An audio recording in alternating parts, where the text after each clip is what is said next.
এই জেনপাস Yuji 2026 aspirant, তোমাদের অনেকের কাছ থেকে আমি আমাদের গ্রুপেতে মেডিকেল ফিটনেস সার্টিফিকেট নিয়ে প্রচুর ডাউটস অ্যান্ড কোয়ারিজ আমি পেয়েছি। তো আজকের এই ভিডিওতে তোমাদের সেই সমস্ত doubts and queries like medical fitness সার্টিফিকেটটা কিভাবে বানাবে, কাকে দিয়ে সই করাবে, কোনো এমবিবিএস ডক্টরকে দিয়ে করালে হবে কিনা, প্রাইভেট থেকে করালে হবে কিনা, রিপোর্ট কি কি করতে হবে, টেস্ট কি কি করতে হবে, রিপোর্টগুলো ম্যান্ডেটরি কিনা, রিপোর্টগুলো প্রাইভেট থেকে করালে হবে কিনা, আরো এটসেট্রা এটসেট্রা যা কিছু ডাউটস রয়েছে সবাই অ্যান্সার পেয়ে যাবে আজকের এই ভিডিওটাতে। ওকে, কাজে ভিডিওটা কিন্তু শেষ অবধি অতি অবশ্যই দেখবে। ভিডিওটা প্রত্যেকের সাথে খুব বেশি বেশি করে শেয়ার করে দেবে যাতে সবার কাছে ইনফরমেশন গুলো পৌঁছে যায়, এবং এরকমই জেনপাস ইউজি রিগার্ডিং আপডেট পাওয়ার জন্য চ্যানেলটাকে অতি অবশ্যই সাবস্ক্রাইব করে নোটিফিকেশনটা ক্লিক করে অল এতে সেট করে রাখবে। ওকে, দেখো প্রথমেই তোমাদেরকে একটা জিনিস ক্লিয়ার করে দিই, এই ভিডিওটা যে শুধুমাত্র অনলি ফর জেনপাসদের জন্য অ্যাপ্লিকেবল তা কিন্তু নয়।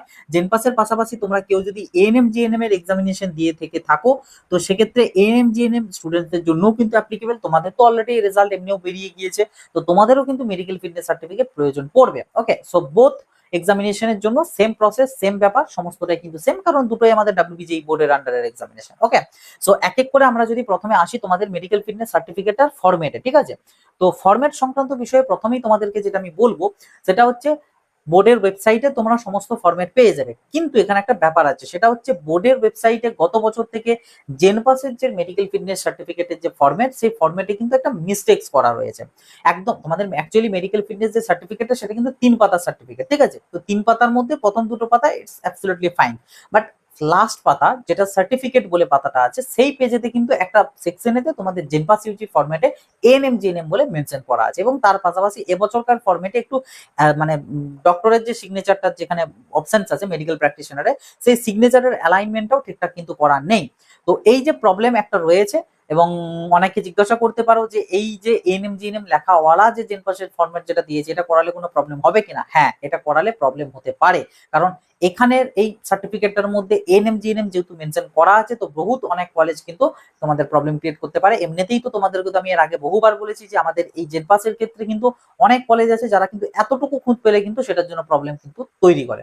তো সেই জায়গায় এটা একটা প্রবলেমেটিক অবশ্যই জিনিস, যে কারণে আমি তোমাদের জন্য যে মেডিকেল ফিটনেস সার্টিফিকেটের ফর্মটা, এই ফরম্যাটটা কিন্তু মানে এডিট করে দিয়েছি, এডিট করে ঠিকঠাক করে দিয়েছি, এবং অ্যালাইনমেন্টও সব কিন্তু ঠিকঠাক করে দিয়েছি। এবার অনেকে বলতে পারো যে এডিটেড ফরম্যাটটাতে কোনো সমস্যা হবে না, তো না, একদমই না, কারণ তুমি এডিটটা ঠিক কাজের করেছো, তুমি ভুল কিছু করোনি। তুমি যদি এটাকে এডিট করে অন্য কিছু করতে, এই যেমন এখানে যে কয়েকটা জিনিস আছে, কোনো জিনিসটাকে হয়তো তুমি বাদ দিয়ে দিলে, এগুলো হচ্ছে তোমার জন্য রং, বাট তুমি এখানে তোমার মানে যেটা বোর্ডের ভুল ছিল সেটাকে তুমি কারেকশন করেছো, তো এতে কোনো প্রবলেম নেই। তোমরা নির্দ্বিধায় এই ফরম্যাটটাকে ইউজ করবে, এতে কোনো প্রবলেম কিন্তু হবে না। আর এএনএম জিএনএম এর জন্য বোর্ডের ওয়েবসাইটে যা দেওয়া আছে সেটাই চলবে, কোনো প্রবলেম নেই। আমি এএনএম জিএনএম আর জেনপাস ইউজি দুটোর জন্যই যে ফরম্যাট, সেই ফরম্যাট এই ভিডিও ডেসক্রিপশন বক্সে এবং ভিডিওর প্রথম পিন কমেন্ট আমি দিয়ে রাখবো।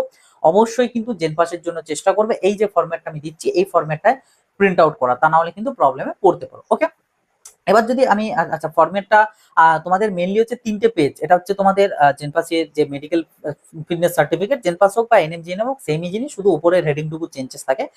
তো এটা হচ্ছে ফার্স্ট পেজের ফরম্যাট, অ্যান্ড এখন যেটা দেখতে পাচ্ছ এটা হচ্ছে তোমাদের সেকেন্ড পেজ মেডিকেল ফিটনেস সার্টিফিকেটের, এবং এটা হচ্ছে তোমাদের থার্ড পেজ। এই যে এই থার্ড পেজেতে একটু প্রবলেমটা ছিল, যেটা কিন্তু আমি ঠিক করে দিয়েছি। ওকে, সো এটা হচ্ছে জেনপাসের, এবং এই সেম 3টে পাতায় কিন্তু আছে, জাস্ট শুধুমাত্র ওপরের দিকে জেনপাসের বদলে এনএম জিএনএম বলা আছে, আর লাস্টের যে পোর্শনটা এডিট করে জেনপাস করেছি ওখানটা এডিটেড হবে না, জাস্ট এনএম জেনএমই থাকবে। ওকে, প্রথমে এখানে আমি তোমাদেরকে একটু জিনিস তোমাদেরকে বলে দিই যে এই যে মেডিকেল ফিটনেস সার্টিফিকেট এটা কিভাবে করবে। দেখো, ফার্স্ট অফ অল হচ্ছে তোমরা যেটা করবে সেটা হচ্ছে চলে যাবে তোমাদের এই মেডিকেল ফিটনেস সার্টিফিকেটটা প্রিন্ট আউট করে একটা ডক্টরের কাছে, ঠিক আছে? এবার এই ডক্টরটা কে বা কাদেরকে দিয়ে করাতে পারো? দেখো, প্রথমত এখানে সেরকম কোনো প্রেসক্রাইব করে কোনো কিছু বলা নেই যে এই রকম দেরই করাতে হবে, এখানে যে কোনো মেডিকেল প্র্যাকটিশনারের কথা বলা হয়েছে। তো সেই জায়গায় দাঁড়িয়ে যারা এমবিবিএস পাস আউট, ঠিক আছে, তো তাদেরকে দিয়েও তুমি কিন্তু করাতে পারো, ঠিক আছে? কোনো সমস্যাতে হবে না, এবং এটা তুমি যে কোনো কাউকে দিয়ে করাতে পারো। বাট এখানে একটু লিমিটেশন আমার মতে বলে তোমাদের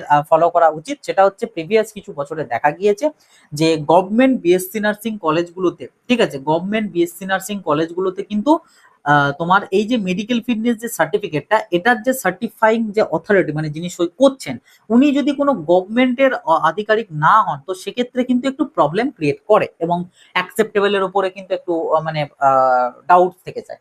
তো ওই জন্য আমি এখানে প্রেফার করব যে তোমরা এই যে সিগনেচারটা মেডিকেল ফিটনেস সার্টিফিকেটে সিগনেচারটা কোনো গভর্নমেন্ট জায়গা থেকে করাও। গভর্নমেন্ট জায়গা মিনস অবভিয়াসলি কোনো গভর্নমেন্ট হসপিটাল থেকে করাতে পারো, ঠিক আছে, গভর্নমেন্ট হসপিটাল থেকে করাতে পারো, অথবা মেডিকেল কলেজ যেগুলো আমাদের রয়েছে সেই মেডিকেল কলেজ থেকেও কিন্তু তুমি করাতে পারো। তবে এখানে এমনটা নয় যে তোমাদেরকে শুধু এমবিবিএস কে দিয়েই করাতে হবে, না, ডেফিনেটলি না। তুমি এমবিবিএস কে দিয়েও করাতে পারো, বিডিএস ডক্টরকে দিয়েও করাতে পারো, তুমি আমাদের যে সব হোমিওপ্যাথির যে ডাক্তাররা রয়েছে হোমিওপ্যাথির ওনাদেরকে দিয়েও করাতে পারো, যাকে খুশি। এর থেকে আরো উঁচু পোস্টের হলে তো কোনো সমস্যা নেই, সেটা তোমার এমএস মানে যে এমডি বা এমএস করা ডক্টর হোক, কোনো প্রবলেম কিন্তু কিছু নেই, তুমি যাকে দিয়ে খুশি করাতে পারো। বাট তিনি যদি গভর্নমেন্টের কোনো হসপিটাল বা মেডিকেল কলেজের যদি কোনো ডক্টর হন, তো সেক্ষেত্রে সেটা বেটার হয়। কারণ তোমাদের এই যে ডক্টরের নেম সিগনেচার তো করতে হয়, তার পাশাপাশি ডক্টরের কিন্তু একটা ডেজিগনেশনও লিখতে হয়। তো ডেজিগনেশনে যখন একটা হসপিটালের নাম বা গভর্নমেন্ট ওই মেডিকেল কলেজের নাম মেনশন থাকে, সেটার কিন্তু একটা আলাদা রেপুটেশন থাকে। তো এটার জন্য মেনলি এটা বলা হচ্ছে বা বলছি। আর তার পাশাপাশি এখানে অনেকের ডাউটস থাকতে পারে যে আমি বিএমওইচ যারা আছে না, বিএমওইচ বা সিএমওইচ যারা হয় আর কি, তো ওনাদেরকে দিয়ে করাতে পারবো কিনা। তো এক উত্তর হচ্ছে ডেফিনেটলি তুমি চাইলে করাতে পারো, কারণ ওনারাও কিন্তু একজন মেডিকেল প্র্যাকটিশনার বা বলা চলে ওনারাও কিন্তু একজন রেজিস্টার্ড ডক্টর। তো ওনাদেরকে দিয়েও তুমি করাতে পারো, কোনো সমস্যা নেই। সিএমওইচ কে যদিও পাওয়া খুব মুশকিল, বিএমওইচ কে দিয়ে অনেকে করায়, তো প্রবলেম কিছু নেই। তো যাকে খুশি দিয়ে করাতে পারো, শুধু চেষ্টা করবে গভর্নমেন্ট হলে কিন্তু ভালো হয়। এটুকু জাস্ট রেকমেন্ডেশন, কোথাও বলা নেই, কিন্তু জাস্ট রেকমেন্ডেশন। ওকে, সো এটা চলে গেল তোমরা কাকে দিয়ে করাবে। এবার কিভাবে করবে সেটার জন্য প্রথমত হচ্ছে এই সার্টিফিকেটটাকে জেরক্স করবে, মানে প্রিন্ট আউট বের করবে, করে তুমি গভর্নমেন্ট হসপিটালে চলে যাবে। ওখানে যে ডক্টরকে তোমার করাতে মন যাচ্ছে, যাকে দিয়ে, ওনার সাথে একটু কনসালটেন্ট করবে, ওনাকে বলবে যে এটা আমার এই অ্যাডমিশন পারপাসের জন্য প্রয়োজন। উনি ওটা দেখে নেবেন, দেখে পরে তোমাকে কিছু টেস্ট রেকমেন্ড করবেন, যে টেস্টগুলো কিন্তু তোমাকে করতে হবে। তবে আমি তোমাদেরকে বলে দিচ্ছি এরপরেই যে কি কি টেস্ট তোমাদের অবশ্যই করাতে হবে। যদি সেই টেস্টগুলোর মধ্যে কিছু টেস্ট হয়তো উনি বলছেন না, তো সেক্ষেত্রে তুমি একটু বলে দিও যে স্যার এই টেস্টগুলো একটু মেনশন করে দেন। কারণ কিছু কিছু টেস্ট আছে যেগুলো কিন্তু ডক্টর প্রেসক্রাইব না করলে তোমার কিন্তু টেস্টগুলো পারফর্ম করা হবে না। তো ওই জন্য কিন্তু আগে তোমাকে ডক্টরের কাছে যেতে হবে। হ্যাঁ, এবার তুমি যদি উইথাউট ডক্টর রেকমেন্ডেশন তুমি টেস্ট করিয়ে নিতে পারো, দেন নো প্রবলেম। বাট তুলনামূলক এটা বেটার যে আগে ডক্টরের কাছ থেকে রেকমেন্ডেশন নিয়ে। অ্যাকচুয়ালি গভর্নমেন্ট তুমি মেডিকেল কলেজ বলো বা হসপিটালে গেলে একটা টিকিটিং সিস্টেম থাকে, সেই টিকিটে গিয়ে উনি হয়তো লিখে দেবেন ডক্টর যে এই টেস্টগুলো লাগবে, দেন তুমি সেটা রেফারেন্সে তুমি টেস্টগুলো করাতে পারবে, কোনো প্রবলেম নেই। দেন টেস্ট হয়ে গেল, টেস্টের রিপোর্টগুলো এনে তুমি সেই ডাক্তারবাবুকে আবার কাছে নিয়ে আসবে, ওনার কাছে আনলে উনি ওটার অ্যাকর্ডিং সমস্তটা দেখে নেবেন, দেখে পরে সমস্ত কিছু লেখালেখি করে উনি কিন্তু ওটা তোমার সিগনেচার করে দেবে, এবং সিগনেচারের পাশাপাশি সই স্ট্যাম্পও দিয়ে দেবেন। এবারে হচ্ছে তোমাদের কোথায় কি করতে হবে, ঠিক আছে। ফার্স্ট আমি যদি আসি ফার্স্ট পেজটাতে, যেটা এখন দেখাচ্ছে, ফার্স্ট পেজের ওপরের দিকে ডান দিকের কোণে দেখো তোমার ফটো চেটানোর কথা আছে। তো এইখানেতে কিন্তু একটু জিনিস তোমাদেরকে খেয়াল করতে হবে, সেটা হচ্ছে ফটোটা জাস্ট চেটালেই হবে না, ফটোটার উপরেও যেন ডাক্তারবাবু একজন মানে যিনি আর কি সইটা করছেন উনি যেন একটা সই করে, এবং তার পাশাপাশি ওনার যে স্ট্যাম্প রয়েছে সেই স্ট্যাম্পটা যেন ফটোটার উপরেও দেয়, একদম same as domicile certificate. Domicile সার্টিফিকেটের জন্য যেমনটা বলেছিলাম তেমনটাই কিন্তু মেডিকেল ফিটনেসের জন্য ছবির উপরে সই স্ট্যাম্প কিন্তু থাকবে, এখানে ডাক্তারের কিন্তু সইটা থাকবে। ওকে, বাকি যেগুলো আছে সমস্তটাই যা যা রয়েছে তোমরা মানে এক এক করে ফিল আপ করতেই পারবে। তোমার নাম ধাম থেকে শুরু করে যা কিছু জানতে চেয়েছে চেষ্টা করবে সমস্তটাই ব্লক লেটারে কলার, তোমার যেটুকু ফিল আপে সেগুলো, যার মধ্যে তোমাদের ফার্স্টে তোমার নেম, তোমার বাবার নেম, তোমার ডেট অফ বার্থ, তোমার প্রেজেন্ট অ্যাড্রেস, পার্মানেন্ট অ্যাড্রেস, যদি দুটোই সেম হয় তার সত্ত্বেও তুমি দুবার করেই লিখবে, ঠিক আছে। লেখা হয়ে গেল, বাস। বাকি আর কোনো কিছু তোমার এখানে করার কিছু নেই, বাকিটা বেলা ডাক্তারবাবুরা করবেন, ঠিক আছে। তুমি জাস্ট উপরের এই কয়েকটুকু জিনিস তুমি করে দেবে, অ্যান্ড লাস্টের দিকে সেকশনে সার্টিফিকেশন সেকশনে নেম অফ দ্য ক্যান্ডিডেটে তুমি তোমার নামটা অল ক্যাপিটাল লেটারে লিখবে, and তারপরে ডান দিকের সাইজে আছে হচ্ছে ফুল সিগনেচার অফ ক্যান্ডিডেট, এখানেতে তুমি সই করবে। তবে এই সইটা এখন আপাতত করবে না, এটা যখন যেদিন তুমি সমস্ত রিপোর্ট নিয়ে এসে ডাক্তারের কাছ থেকে সই করাবে সেই দিনেতে গিয়ে কিন্তু তুমি এই সিগনেচার গুলো করবে। ওকে, আর সর্বশেষে দেখো মেডিকেল একদম মানে লাস্টের দিকে ডান দিকের কোণে সিগনেচার অফ মেডিকেল প্র্যাকটিশনার, এখানেই তুমি যে ডাক্তারবাবুকে দিয়ে করাচ্ছেন উনি সই করবে, তার নিচে উনি ওনার নাম লিখবেন, উনি ওনার ডিগ্রিটা দেবেন, উনি ওনার রেজিস্ট্রেশন নাম্বার, যে উনি যে একজন মানে রেজিস্টার্ড ডক্টর সেটার জন্য রেজিস্ট্রেশন নাম্বার আছে একটা ওনাদের, উনি ওই রেজিস্ট্রেশন নাম্বার লিখবে, এবং তার পাশাপাশি ওনার যে অফিসিয়াল সিল সেই অফিসিয়াল সিল কিন্তু উনি দিয়ে দেবেন, ঠিক আছে। তো এই হচ্ছে টোটাল মেডিকেল ফিটনেস সার্টিফিকেটটা তোমাদের করানোর প্রসেস বা আদার্স যা কিছু যেগুলো ছিল তোমাদের ডাউট সেগুলো। তবে এখানে কিন্তু অবশ্যই এই জিনিসটা দেখে নেবে যে পুরো মেডিকেল ফিটনেসটার মধ্যে দুটো সই দুটো স্ট্যাম্প কিন্তু হবে ডাক্তারবাবু, ঠিক আছে। একটা তোমার ছবির উপরে হবে এবং আরেকটা হচ্ছে নিচে যেখানে জায়গা আছে সেখানটাতে। ওকে, সো এই হচ্ছে তোমাদের মেডিকেল ফিটনেস সার্টিফিকেট সংক্রান্ত সারাউন্ডিং যে সমস্ত কোশ্চেন্স গুলো ছিল সেগুলোর অ্যান্সার। তো এই প্রসঙ্গেই বলে রাখি, সেটা হচ্ছে তোমাদের এই যে টেস্ট গুলো যেগুলো তোমরা করাবে, ঠিক আছে, যে টেস্ট গুলো তোমরা করাবে এই টেস্ট গুলোর কিন্তু যে রিপোর্টগুলো তোমরা পাবে, এই রিপোর্টগুলো আমি এখানে বলবো তোমরা এগুলো অবশ্যই কালেক্ট করে রাখবে এবং রিপোর্টগুলো কিন্তু প্রিজার্ভ করে রাখবে, কারণ ডিউরিং অ্যাডমিশন তোমাদেরকে কিন্তু এই রিপোর্টগুলো প্রোভাইড করতে হতে পারে। কারণ প্রিভিয়াসে দেখা গেছে বেসিক্যালি দেখো, প্রথমত হচ্ছে এই মেডিকেল ফিটনেস সার্টিফিকেটটা না, যারা প্যারামেডিক্যাল কোর্স করতে চাইছো, সেটা গভর্নমেন্ট হোক বা প্রাইভেট, খুব একটা তেমন অতটাও মানে যে মানে কি বলবো, বিরাট কিছু একটা ব্যাপার স্যাপার তা কিন্তু নয়। কিন্তু বিএসসি নার্সিং এর ক্ষেত্রে মেডিকেল ফিটনেস সার্টিফিকেট কিন্তু একটা মানে অত্যন্ত গুরুত্বপূর্ণ এবং ভাইটাল একটা কিন্তু ডকুমেন্ট। তো বিএসসি নার্সিং যারা করছো বিশেষ করে একটু সিনসিয়ার থেকো, এবং তোমরা বিশেষ করে যারা গভর্নমেন্ট বিএসসি নার্সিং এ অ্যাডমিশনের জন্য র্যাঙ্ক মানে সেই মতন পেয়েছো এবং চান্সেস আছে, তো তোমাদেরকে বলবো তোমরা অবশ্যই কিন্তু রিপোর্ট গুলোকে করাবে এবং রিপোর্ট গুলোকে কিন্তু কালেক্ট করে প্রিজার্ভ করে রাখবে। কারণ বিএসসি নার্সিং এর কিছু গভর্নমেন্ট কলেজে তোমার মেডিকেল ফিটনেস সার্টিফিকেটের পাশাপাশি রিপোর্ট গুলোও কিন্তু তোমাকে সাবমিট করতে হতে পারে। তো তখন যদি তুমি সাবমিট করতে পারো, সেই কারণে কিন্তু রিপোর্ট গুলোকে তোমরা অবশ্যই প্রিজার্ভ করে রাখবে। আর তার পাশাপাশি এখানে যতগুলো টেস্ট আছে, এই টেস্ট গুলোর মধ্যে ম্যাক্সিমাম অফ দ্য টেস্ট বা সব টেস্ট গুলোই যদি তুমি গভর্নমেন্ট কোনো হসপিটাল হোক বা গভর্নমেন্ট কোনো জায়গা থেকে তুমি করাতে পারো, তো তাহলে সেটা খুবই ভালো হয়। ঠিক আছে, কারণ গভর্নমেন্ট থেকে করালে এক্ষেত্রে একটা সেটার আলাদা একটা ভ্যালুয়েশন ধরা হয়। হ্যাঁ, এবার ডেফিনেটলি কিছু কিছু জিনিস আছে যেগুলো কিন্তু গভর্নমেন্ট জায়গাতে তুমি পারবে না, তো সেটার জন্য বাধ্য তোমাকে প্রাইভেটের দিকেই যেতে হবে। বাট চেষ্টা করবে যতটা পারা যায় গভর্নমেন্ট থেকে করার, পুরোটাই কিন্তু গভর্নমেন্ট থেকেই তোমাকে টেস্টগুলো করানোর জন্য দেখতে হবে। ঠিক আছে, এবং টেস্টগুলো রিপোর্ট সমস্তটাই কিন্তু সিগনেচারের জন্য, মেডিকেল ফিটনেসের সইয়ের জন্য তো নিয়ে যাবে এই ডাক্তারবাবুর কাছে, তার পাশাপাশি তুমি এই রিপোর্টগুলোকে কিন্তু প্রিজার্ভ করেও রাখবে ফর অ্যাডমিশন পারপাস, যদি ইন কেস প্রয়োজন পড়ে তখন যাতে তুমি দিতে পারো। ওকে, সো এই হচ্ছে তোমাদের এটা একটা ডাউটস। এবার লাস্ট যেটা ডাউট সেটা হচ্ছে টেস্ট কি কি তোমরা তাহলে আলটিমেটলি করবে বা করতে হবে সেই প্রসঙ্গে। তো এই হচ্ছে তোমাদের সমস্ত টেস্ট, টোটাল 10টা টেস্ট, যে টেস্টগুলো কিন্তু তোমাদেরকে করতে হবে। ঠিক আছে, তো এটার জন্য প্রথমত আমি কিন্তু আবারও বললাম যে ফার্স্টে ওই যে একটা যে টিকিটিং যে সিস্টেম হয় না, মানে সিস্টেম হয় তোমার গভর্নমেন্ট হসপিটাল বা মেডিকেল কলেজে, তো সেই টিকিটটা কিন্তু তুমি আগে নেবে। মানে জেনারেল লাইনে দাঁড়িয়ে পরে টিকিটটাকে আগে নিলে, নেওয়ার পর ডাক্তারবাবুর সাথে কনসালটেন্ট করে ওখানেতে সমস্ত কিছু লিখলে, এবার যখনই তুমি ডাক্তারবাবুর কাছে যাবে উনি কিন্তু তোমার একটা যে বিপি যেটা রয়েছে সেই বিপি কিন্তু উনি মেপে দিতে পারেন, বা হয়তো বিপি মাপার জন্য অন্য কোনো সেকশনে যেতে বলতে পারে। তো গেলে ওই টিকিটের মধ্যে বিপিটা কিন্তু মেনশন ওনারা করে দেবেন। বিপির জন্য আলাদা করে কোনো মানে রিপোর্ট বা কোনো কিছু হয় না, টিকিটের মধ্যে ওটা লিখে দেবে যে কত বাই কত তোমার বিপি। ঠিক আছে, তার পাশাপাশি পালসের যে ডিটেলসটা সেটাও কিন্তু টিকিটের মধ্যে ওনারা মেনশন করে দেবে, তো প্রবলেম কিছু নেই। ঠিক আছে, এর পাশাপাশি তোমাদেরকে যেতে হবে ইএনটি সেকশনে। ঠিক আছে, তোমার যে হসপিটালে তুমি করাচ্ছ বা মেডিকেল কলেজে, সেখানকার ইএনটি ডিপার্টমেন্টে তুমি যাবে, নাক কান গলা যেটা বলে। তো সেই নাক কান গলা ডিপার্টমেন্টে গেলে ওখানে যে ডাক্তারবাবু থাকবেন উনি তোমার নাক কান গলার যে চেকিং, সেই চেকিং উনি করবেন।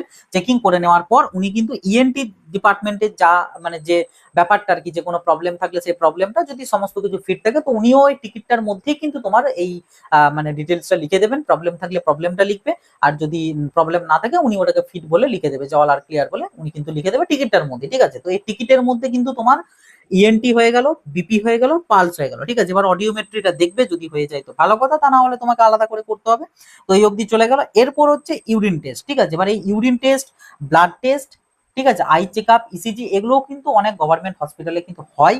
তো যদি হয়ে থাকে দেন ওয়েল অ্যান্ড গুড, ওখান থেকেই করিয়ে নেবে, কারণ আমি আগেই বললাম গভর্নমেন্ট থেকে করলে ভালো হয়। বাট যদি না থেকে থাকে কোনোটা, তো সেক্ষেত্রে তোমাকে বাধ্য সেটা বাইরে থেকে করতে হবে। বাট ইউরিন টেস্ট এগুলো এটা তুমি অবশ্যই করবে, ইউরিন টেস্ট করবে। ইউরিন টেস্টের জন্য ইউরিন টেস্টের আলাদা করে রিপোর্ট থাকে, তো সেটার জন্য সেই রিপোর্টটা লাগছে। এখানে কিন্তু এই যে 4টে বা এই যে 3টে এগুলোর রিপোর্ট কিন্তু ওই টিকিটটাই হচ্ছে তোমার এটা রিপোর্ট। ঠিক আছে, এগুলোর কোনো আলাদা রিপোর্ট হয় না, টিকিটটাই তুমি যত্ন করে রাখবে, ওটাই তোমার রিপোর্টের কাজ করবে। তো ইউরিন টেস্টের জন্য ইউরিন টেস্টের রিপোর্ট পাবে, সেই রিপোর্টটা রাখবে।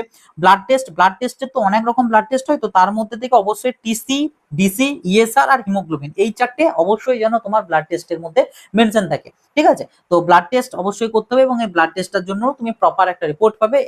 এটা তোমার টিকিটের মধ্যে হবে না, মানে টিকিটটা তোমার কাজে লাগতে পারে যদি তোমার গভর্নমেন্ট হসপিটালেই তোমার ব্লাড টেস্টের সুবিধা থাকে, তো টিকিটটা তোমাকে ওখানে নিয়ে যেতে হবে, কারণ টিকিটের থ্রুতেই তোমার ওগুলো যা কিছু কাজকর্ম সব হবে। কিন্তু ব্লাড টেস্টের জন্য আলাদা একটা রিপোর্টও তুমি কিন্তু পাবে। ঠিক আছে, তো ওই রিপোর্টটা রাখবে। দেন হচ্ছে আই চেক আপ। গভর্নমেন্ট হসপিটালে কিন্তু আই চেক আপেও হয়, তবে হ্যাঁ হয়তো হতে পারে কোনো একটা পার্টিকুলার ডেটে হয়তো আই চেক আপ হয়, তো তোমাকে সেই ডেটের জন্য আবার অপেক্ষা করতে হবে। দেন তুমি এসে আই চেক আপটাও করিয়ে নেবে। আই চেক আপের ক্ষেত্রে একটা ভিজনের একটা দেওয়া থাকে, সামথিং বাই সামথিং বলে একটা মানে কিছু ডাটা থাকে, তো সেই ডাটার একটা ডকুমেন্টস ওনারা একটা দেবেন, রিপোর্ট টাইপের দেবে। যদি দেয় ওয়েল অ্যান্ড গুড, যদি না দেয় ওই টিকিটের মধ্যে মেনশন করে দেবে, ওটাই তোমার রিপোর্ট হিসেবে কাজ করে যাবে। বাট আই চেক আপ কিন্তু অবশ্যই করতে হবে। এবার এখানে অনেকের একটা ব্যাপার আছে, অনেকেই তো এখন ম্যাক্সিমাম এখনকার যুগে ম্যাক্সিমাম জনেরই তো কিন্তু চোখের চশমা রয়েছে। আর চোখের চশমা আছে মানে হচ্ছে তোমার আই চেক আপ অলরেডি হয়েই আছে। এবার আই চেক আপটা যদি রিসেন্টলি 1-2 মাসের মধ্যেকার যদি হয়ে থাকে, তো তুমি যে হসপিটাল বলো বা যে জায়গাতে তুমি আই চেক আপ করিয়েছো ওখান থেকে কিন্তু আই চেক আপের কাগজ তোমার আছে, তো সেই কাগজটাই তুমি এখানে ইউজ করতে পারো, কোনো প্রবলেম নেই। বাট যদি ধরো যেদিন তুমি করাতে গেছো সেই দিনে আই চেক আপের জন্য সেই দিনের ডেট রয়েইছে তোমার হসপিটালে, তাহলে করিয়ে নেবে, যতই থাক করিয়ে নেবে। বাট যদি ওরকমটা হয় যে ওই ডেটে আই চেক আপ হয় না, অন্য ডেটে আসতে হয়, তো সেক্ষেত্রে তুমি চাইলে তোমার যদি রিসেন্ট কার 1-2 মাস তার বেশি পুরনো হলে কিন্তু হবে না, তোমাকে করাতেই হবে। বাট যদি 1-2 মাসের মধ্যেকার হয়ে থাকে তো সেক্ষেত্রে ওটাকেই তুমি ইউজ করতে পারবে, কোনো সমস্যা কিন্তু কিছু হবে না, ঠিক আছে। তো আই চেক আপ হয়ে গেল, এরপর তোমাকে হার্টের জন্য করাতে হবে ইসিজি।